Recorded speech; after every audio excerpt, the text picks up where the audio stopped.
Hello दोस्तों, आप सभी को पता है अपने प्रतिशत की क्लास प्रारंभ हो चुकी थी। आज अपन प्रतिशत की क्लास सेकंड पार्ट को स्टार्ट करने वाले हैं। ये क्लास आपको बहुत बेहतरीन, बहुत अच्छी लगेगी और मैं बताता हूं कि प्रतिशत की क्लास ऐसी क्लास है जिससे आपका जीवन का बहुत जरूरी टॉपिक है और आपके जीवन में बहुत इंपॉर्टेंट है कि आपको प्रतिशत से रिलेटेड बहुत सारे क्वेश्चन देखने को मिलेगा और आपके जीवन में यूजफुली क्लास कोई मानी जाती है तो आपकी कौन सी मानी जाती है? प्रतिशत की क्लास।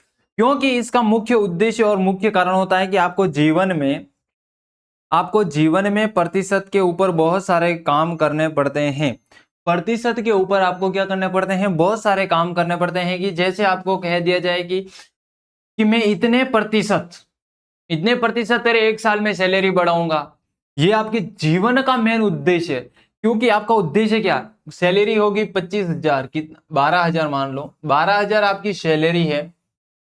आपको कहेगा एक साल यानी दिवाली पे मैं क्या करूंगा, तेरे अंदर 10% की सैलरी की क्या करूंगा, इंक्रीज करूंगा, ना कि डिक्रीज करूंगा।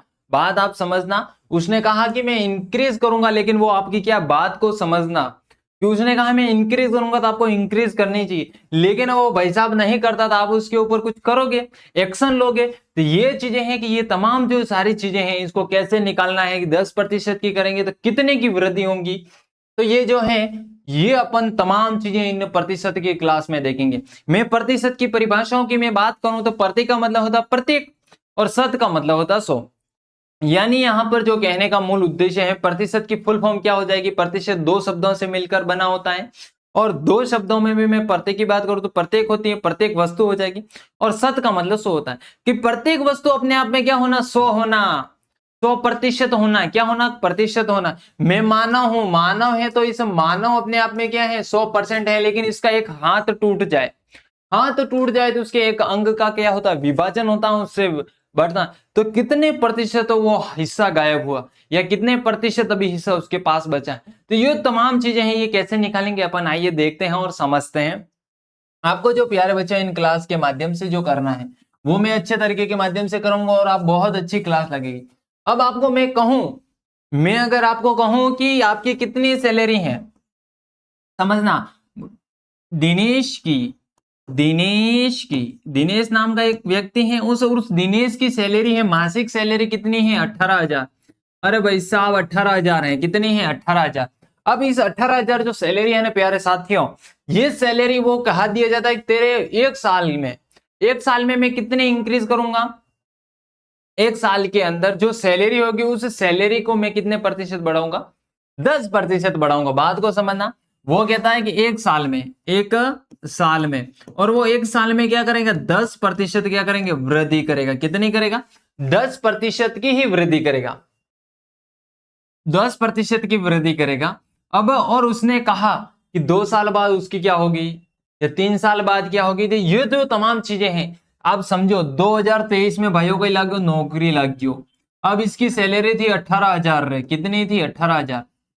अब बात को समझना, ये 2024 आएगा ना, 2024, ये 1 जनवरी मानना, अपन को 1 जनवरी ही मानना है। और ये 1 जनवरी, यहाँ इसको एक साल पूरा कंप्लीट हो जाएगा। जैसे कंप्लीट होगा, यहाँ 18,000 में लगा था और यहाँ आते ही यहां से आपकी सैलरी वापस बढ़ जाएगी। 18,000 का है और 18,000 में मैं कहूं प्यारे साथियों 10% की वृद्धि होगी, बट्टा 100 कर देंगे। 2 जीरो से 2 जीरो कट जाएंगे। ये कितने बन जाएंगे? आप कहोगे 1800। कितने बन जाएंगे? 1800। 1800 जैसे बने यानी 2024 1 जनवरी से उसकी सैलरी प्रत्येक माह की कितनी होगी? 18,000 प्लस 1800। बात को समझना। 00891 यानी 19,800 उसकी सैलरी स्टार्ट हो जाएगी। ये जो तमाम चीजें हैं ना आपको बहुत बहुत जरूरी याद रखना है कि यानी 1 जनवरी से उसकी सैलरी मासिक कितनी आना प्रारंभ हो जाएगी? मासिक सैलरी जो उसकी आना प्रारंभ हो जाएगी 19,800 सैलरी उसकी आना प्रारंभ हो जाएगी। दिनेश को था, दिनेश ने 1 जनवरी 2023 को ज्वाइन किया और उसके सेठ जी ने उसको बोला कि नहीं, तेरी जो सैलरी है मैं प्रत्येक साल यानी एक साल में कितने की वृद्धि करूंगा? उस सैलरी पर करूंगा। जो सैलरी अभी तेरी है उस सैलरी पर नहीं। जैसे अभी 19,000 है, 19,000 पे भी मैं वृद्धि कर सकता हूं, लेकिन सेठ जी का कोई नियम भी हो सकते, कुछ शर्त भी हो सकती है। उसने कहा कि नहीं, तेरी 18,000 पे ही होगी। अब बात को समझना, फिर वापस 1800 ही जोड़ेंगे, ये फिर वापस 1800 ही जोड़ेंगे। लेकिन यानी 1800 की वृद्धि होगी, लेकिन 1900 पे होगी, 19,800 पे होगी, तो 10% निकालना पड़ेगा, फिर ऐसे ऐसे करके इंक्रीज होगा। तो ये जो सारी चीजें हैं मैं आपको बताना चाहता हूं, आपको ये समझ में आ चुका होगा। ये जो मैं बताना चाहता हूं ये आपको मैं समझता हूं कि जहां तक आपको समझ में आया वो अच्छा सा समझ में आया कि मैं आपको क्या बात समझाने वाला हूं। बात छोटी है लेकिन आपके जीवन का बहुत बड़ी काम आने वाली चीजें हैं कि आप बात को समझो। मैं समझना जो आपको एक्सप्लेन करना चाहता हूं। दिनेश नाम का एक लड़का है, दिनेश की मासिक आय, अरे प्यारे साथियों समझना, एक दिनेश नाम का लड़का है और उसकी मासिक आय कितनी है? आप कहोगे उसकी 20,000 सैलरी। कितनी है? 20,000। कितनी है? 20,000 उसकी क्या है? सैलरी है। और उस सैलरी का क्या करता है? दिनेश की मासिक आय 20,000 है, रुपए है। समझना, तो उसकी 50% खर्च हो जाती है। क्या होता है? 50% खर्च क्या होते हैं? खर्च हो जाती है। तो अब तो उसके पास कितनी सैलरी बचेगी? तो उसके पास शेष राशि क्या होगी? शेष राशि क्या होगी? क्या होगी? यानी जो मैं बात आपको समझाना चाहता हूं ना प्यारे प्यारे साथियों, वो बात छोटी सी है लेकिन उस बात में बहुत बड़ा अनर्थ, अर्थ का अनर्थ भी हो सकता है। दिनेश के पास कितनी सैलरी है? 20,000 है। कितने हैं? 20,000 है। और मैंने उसको कहा कि मासिक कितनी है? 20,000 है, लेकिन वो 50% क्या कर देता है? खर्च कर देता है, यानी व्यय कर देता है। क्या कर देता है? व्यय कर देता है। जैसे ही वो पैसा अब खर्च करता है यानी व्यय करता है, तो उसके पास यानी अब उसके पास कितनी सैलरी बचेगी? ऐसे कैसे हैंडल करना है? कुछ नहीं करना, 50% डायरेक्ट। मैं कहता 100 रुपए थे, 100 रुपए में से आपने 50 रुपए खर्च कर दिए या 50% कर दिए, तब आप स्वाभाविक सी बात है कि 50 रुपए बचेंगे। बात समझ गए ना? आप क्या कहोगे? 50 रुपए मेरे पास शेष बचे, बात यही है। लेकिन उस बात को एक्सप्लेन करने का तरीका, अब मैं कहूं कि 20,000 है और इस 20,000 का मैं 50% खर्च कर लिया, तो 100% होता अपने आप में। हर चीज कितना होती है? 100% होती है। और अपनी कितनी है? 20,000 है। बात को समझना, कितनी है? 20,000 जैसे हैं तो अपन इसका अंदर 1% की जो अपना वैल्यू आ जाती है प्यारे प्यारे साथियों, वो 200 रुपए आती है। ज्यादा तो कुछ नहीं आती, 200 रुपए आती है। अब 1% की वैल्यू है, अपन ने 50% खर्च कर लिया, तो अपने टोटल कितना प्रतिशत होता है? 100% होता है। 50% जैसे खर्च कर लिया साथियों तो 50%, और इंटू अपन क्या कर देंगे? 50 कर देंगे। ये बात जिसको पता है वो इसका आंसर दे सकता है। तो 5 को 2 गुणा करेंगे 10 हो जाएंगे। कितने हो जाएंगे? और ये 2 जीरो ये हो गए, 2 जीरो ये और 1 जीरो ये, यानी टोटल 3, यानी 3 जीरो अपन ने ये इंपोर्ट कर दिए, यानी 10,000 ये बन गए। कितने बन गए? 10,000 अपनी ये क्या बन गए? सर यानी जो उसका जो घर का खर्चा, उसके कहीं का भी खर्चा हो सकता है, उससे अपन को कोई लेना देना नहीं, उससे अपन को कोई लेना देना नहीं है। बात ये समझना कि उसके पास सैलरी कितनी आ रही थी? 20,000 सैलरी आ रही थी, और उस 20,000 सैलरी से में से वो कितना खर्च कर रहा था? वो जो खर्च कर रहा था, वो जो व्यय कर रहा था, वह उसके पास 50% था।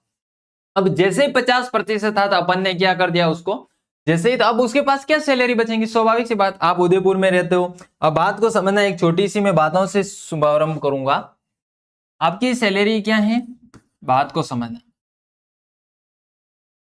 अजय नाम का एक लड़का है, अजय नाम, अजय की मासिक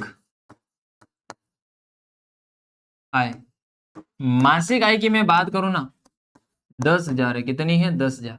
बात को समझना, उसकी मासिक आय 10,000 है। लेकिन अब क्या होता है कि वो उदयपुर में बाहर गांव से पढ़ने के लिए उदयपुर में जैसे ही आता है, तो उसके खर्चे भी बढ़ जाते हैं, लेकिन उसके 10,000 से कुछ नहीं होता है। अब क्या होता है कि उसको रूम का भी भाड़ा देना पड़ता है। मतलब अजय 10,000 है और उसका उसका घर से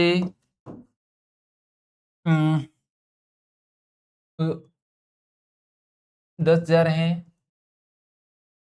है रूम किराया कितना है?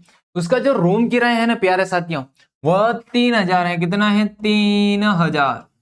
3,000 है। और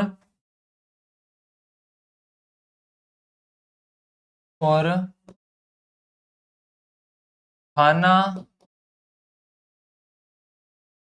खाने में 1,500 रुपए का खर्चा आता है। तो अब उसके पास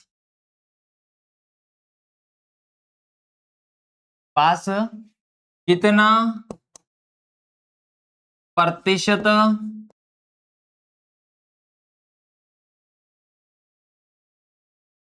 रुपया होगा? यानी जो साथी मैं बात को आपको समझाना चाहता हूं ना, वो बात स्पष्ट है लेकिन छोटी बात है, और वो बात हमको अच्छे तरीके के माध्यम से समझ में आएगी। अरे मैंने कहा अजय नाम का कोई लड़का है, उसकी मासिक आय कितनी है? मासिक आय 10,000 है। और रूम किराए की मैं बात करूं 3,000 है। और खाने पीने की मैं बात करूं 1,500 रुपए व्यर्थ हो जाते हैं, खर्च आता है। तो अब उसके पास कितना प्रतिशत रुपया होगा, यानी कितना बचेगा? बात को समझना, क्या करना है अपन को? कितना खर्चा आता है और कितना प्रतिशत शेष रहता है। यानी जो बात स्पष्ट है, उसका खर्चा निकाल के उधर उदयपुर का, और उसके पास कितना प्रतिशत रुपया बचता या कितना रुपया बचता है, बात यहाँ। लेकिन अपन को पूछा कितना प्रतिशत, तो प्रतिशत कैसे निकालेंगे, यही बात मैं यहाँ समझाना चाहता हूँ, और यहीं पर आपको मैं फंसाना चाहता था। बात समझना, 10,000 थे, 10,000 मूल सैलरी है उसकी, कितनी है? 10,000। अब बात को समझना, 3,000 तो वो क्या कर देता है भाई साहब, 3,000 तो वो अपने रूम में ही किराया खर्च कर लेता है, और इधर 1,500 खाने में ही चले जाएंगे। अब टोटल कितने होंगे? टोटल अपन बात करें तो 4,500 हो जाएंगे। 4,500 होंगे तो इसमें से 4,500 क्या कर देंगे? 4,500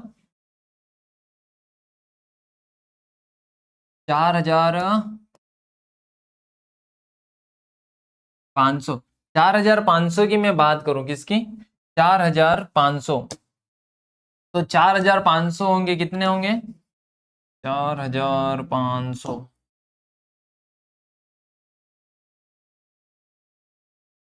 देखो बात को समझो। 10,000 है, 10,000, और 10,000 में से 4,500 माइनस कर देंगे तो आपको पता है कितना बचेगा? 0,0,5 5,500 5,500 रुपए बचेंगे। अब उसके पास जो रुपए बचेंगे ना, रुपए की संख्या तो 5,500, लेकिन उससे क्या पूछा गया? उससे पूछा गया कितना प्रतिशत शेष रहेगा।